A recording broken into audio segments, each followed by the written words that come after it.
안녕하세요, 이루씨입니다.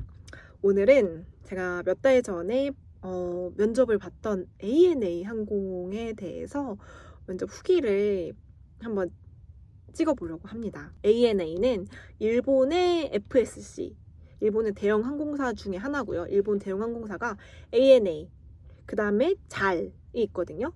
그래서 ANA는 잘보다 큰 일본에서 가장 큰 대형 항공사라고 생각하시면 되고, 쉽게 이해하시려면 일본의 대한항공이다라고 생각하시면 돼요. ANA가 7월인가 올해 7월에 한국 승무원을 뽑겠다고 채용 공고를 냈어요. 최근 채용이 되게 오래 전이기도 하고 베이스인 승무원을 채용하는 거라서 굉장히 많은 분들이 지원을 하려고 하더라고요. 에티하드 다니면서 왜 지원을 했니? 라고 생각을 하시는 분들이 있잖아요. 저는 아직 현직인데 사실 저는 중동에서 비행을 한 지 벌써 5년이 됐어요. 5년이 됐는데 지금 회사도 너무 좋고 비행을 하면서 되게 즐겁긴 한데 이제 중동을 떠날 때가 사실 다가오는 것 같아요. 한국에서 사는 삶을 조금 그리워하게 되더라고요. 그래서 ANA에 합격을 하게 되면 사실 지금보다 월급도 적어지고 가는 노선도 적어지고 다시 이코노미에서 일을 해야 되고 복지도 적어지고 굉장히 많은 부분에서 메리트가 없어지는 건 사실이에요. 중동이 조금 더 좋은 복지와 월급 취향지로 유명하다 보니까. 근데 이제 저는 한국에서 일하고 싶어서 그거 딱 하나만 보고서 지원을 했어요. ANA 채용 절차는 온라인 접수 그리고 자기소개 비디오를 제출하는 게 서류였고요. 그 다음에 줌 면접을 받고 이제 대면 면접으로는 디스커션, 영어 테스트, 기내문 읽기, 성격 테스트, 그리고 파이널 면접. 굉장히 절차가 많았어요. 일단 온라인 접수와 자기소개 비디오 제출을 했어요. 이거는 서류 접수를 하고 그 다음에 자기소개 영상을 1분 동안 영어로 찍어서 올리는 거예요. 근데 여기서는 전신이랑 앞모습, 옆모습, 뒷모습 다 나와야 돼요. 그러니까 전반적인 이미지 체크를 원했던 것 같아요. 그래서 저는 그 ANA 단톡방에서 영상을 도와서 찍을 지원자를 한 명 구해가지고 인터뷰 박스 있잖아요. 거기에서 찍었어요, 같이.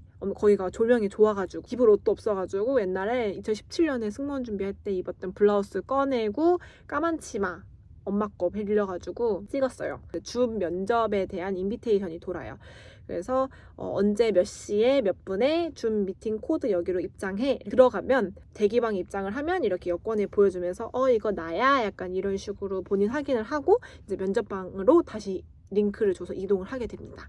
거기에는 면접관 1명 있었고 지원자가 적게는 3명, 많게는 10명이 있었어요. 이거는 방마다 다른 것 같더라고요.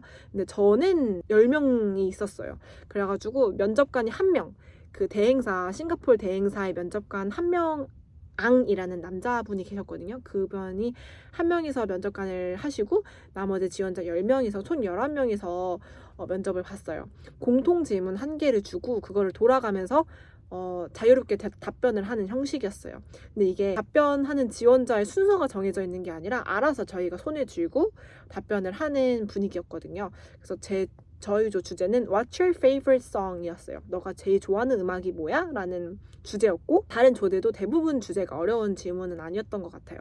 예를 들어 다른 조는 뭐 치킨집 추천해줘, 다시 태어난다면 여자가 좋아 남자가 좋아, 아니면은 초능력이 주어진다면 어떤 걸 갖고 싶어? 이런 거. 이게 약간 스몰톡에 가까운 주제들이 많았거든요. 그래서 저희 조는 면접이 시작됐는데 아무도 얘기를 안 하는 거예요. 시작해라고 했는데 아무도 그냥 이렇게 하고만 있고서 다 답변을 안 하는 거예요. 그래서 저는 제가 먼저 했어요. 이렇게 손을 쥐고 May I? 약간 이런 식으로 하면서 제가 시작을 했거든요. 저는 갑자기 떠오른 노래가 블랙핑크 노래인 거예요. 그래서 블랙핑크 노래 Kill This Love가 생각이 나서 나는 이 노래를 한 3, 4년 동안 들어왔는데 내가 운동할 때마다 이 노래를 들어. 이거는 나를 모티베이트 해가지고 내가 트레드밀 뛸 때 굉장히 많이 듣는 노래야 라고 거짓말이죠. 거짓말을 했어요. 그리고서 다른 분들께서 다 답변을 하셨어요. 근데 저는 치아 미소를 내내 하고 있진 않았어요. 왜냐면은 약간 이러고 있는 게 너무 부자연스러운 것 같은 거예요. 사람이 이렇게 이러고 계속 있진 않잖아요. 그래서 저는 그냥 약간 이렇게 그냥 자연스러운 미소를 하고 다른 사람들이 답변을 할 때 저는 경청을 하는 얼굴 표현을 많이 하기도 하고 슬픈 얘기하면 약간 이렇게 하기도 하고 웃긴 얘기하면 이렇게 하기도 하고 되게 다양한 표정을 지었던 것 같아요. 면접은 10분도 걸리지 않았고요. 며칠 후에 줌 면접 결과가 돌아요. 이제 대면 면접 인비가 도는 거죠. 여기까지는 온라인상으로 이루어진 거고, 면접에서 합격을 하면 이제 대면 면접에 대한 이제 초대장이 주어지게 됩니다. 여기서 굉장히 많은 분들이 떨어지셨어요. 한 조에 한 10명 중에서 2-3명 정도 붙은 것 같더라고요. 그래서 3명 있는 조는 뭐 1명 붙기도 하고 다 떨어진 조도 있고, 그래서 2,100명 정도가 지원을 했대요. 거기 중에 300명 정도가 대면 인비를 받았어요. 대면 면접은 8월 21일, 22일 명동에 있는 퍼시픽 호텔에서 진행이 됐고요. 이틀 모두 참석을 했어요. 첫 번째 날은 디스커션을 진행을 했고, 두 번째 날은 영어 테스트, 기내문 읽기, 성격 테스트가 진행이 됐어요. 첫 번째 날은 네 타임으로 나눠가지고 저는 13시 면접이었어요. 오후 1시 면접이었고, 가면은 먼저 레지스트레이션을 해요. 약간 등록을 하는 거죠. 제 제출 서류를 들고 면접관한테 가서 제 서류를 내고 여권으로 본인 확인도 하고 번호표를 받고 키를 재요. 저는 167인데 165로 나오더라고요. 어쨌든 2cm 정도 대부분 좀 작게 나오는 편인 것 같았어요. 그리고서 이제 번호표를 받고 쭈루루루루 같이 앉아 있는데 그 순서대로 디스커션에 같은 조가 돼요. 한 조에는 15명이 대부분인 것 같았어요. 근데 맨 마지막 조는 수가 15명이 안 되니까 5명이거나 7명이거나 그러기도 하더라고요. 그래서 번호표를 이제 가슴에 달고 디스커션을 하러 가요. 문을 열고 들어가면 동그랗게 의자를 15개를 이렇게 해놨어요. 저희 아까 준 면접을 진행했던 포르 면접관 앙님이 계시거든요. 그분이 가운데 앉아가지고 토론을 지켜보십니다. 동그랗게 이렇게 있고 앙님이 여기 있어요. 그 다음에 일본 그 ANA 면접관들이 겉에 이렇게 원 밖에서 저희를 이렇게 막 보고 체크를 많이 이렇게 해요. 저희가 했던 디스커션 주제는 호텔룸에 이 손님들을 묵게 해야 되는데 2명씩 묶어라, 약간 이런 거였어. 그래서 아래 표에 이제 거기에는 손님의 이름, 성별, 나이, 국적 이런 게 써 있었어요. 그래서 뭐 루시, female, 28, Korea, 켄사, female, 24, France, mint, female, 30, Thailand, 약간 이런 식으로 이름, 성별, 나이, 국적 이렇게 막 써 있었어요. 그거를 이제 저희끼리 룸메이트를 만들어야 되는 거예요.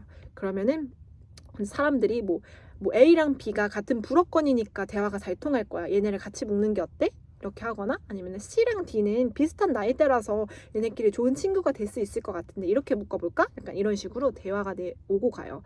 근데 여기서 약간 함정이 있는 게 손님들 정보 간에 약간 국제적으로 예민한 이슈가 있는 부분이 담겨 있어요. 예를 들면 러시아랑 우크라이나가 있기도 하고, 중국이랑 대만이 있기도 하고, 인도랑 파키스탄이 있기도 해요.